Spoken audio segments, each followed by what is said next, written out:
As soon as Solomon finished his prayer, fire came down from heaven and consumed the burnt offering and the sacrifices. And the glory of the Lord filled the temple. And the priests could not enter the house of the Lord, because the glory of the Lord filled the Lord's house. When all the people of Israel saw the fire come down and the glory of the Lord on the temple, they bowed down their faces to the ground on the pavement and worshipped and gave thanks to the Lord, saying, "For he is good, for his steadfast love endures forever." Then the king and all the people offered sacrifice before the Lord. King Solomon offered a sacrifice 22,000 oxen and 120,000 sheep.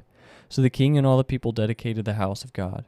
The priests stood at their posts, the Levites also, with their instruments for music to the Lord that King David had made, for giving thanks to the Lord. For his steadfast love endures forever. Whenever David offered praises by their ministry, opposite them the priests sounded trumpets, and all Israel stood.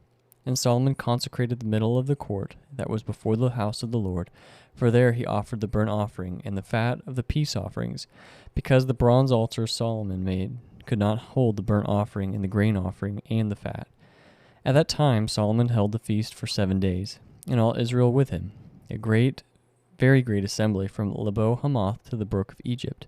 And on the 8th day they held a solemn assembly, for they had kept the dedication of the altar 7 days, and the feast 7 days.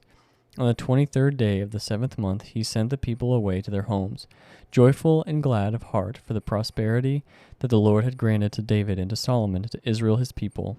Thus Solomon finished the house of the Lord and the king's house, and all that Solomon had planned to do in the house of the Lord and in his own house he successfully accomplished.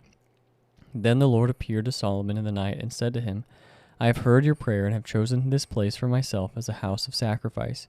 When I shut up the heavens so that there is no rain, or command the locusts to devour the land, or send pestilence among my people, if my people who are called by my name humble themselves and pray and seek my face and turn from their wicked ways, then I will hear from heaven and will forgive their sin and heal their land.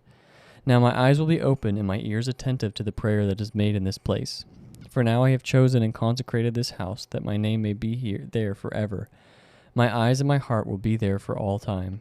And as for you, if you walk before me as David your father walked, doing according to all that I have commanded you, and keeping my statutes and my rules, then I will establish your royal throne as I covenanted with David your father, saying, You shall not lack a man to rule Israel.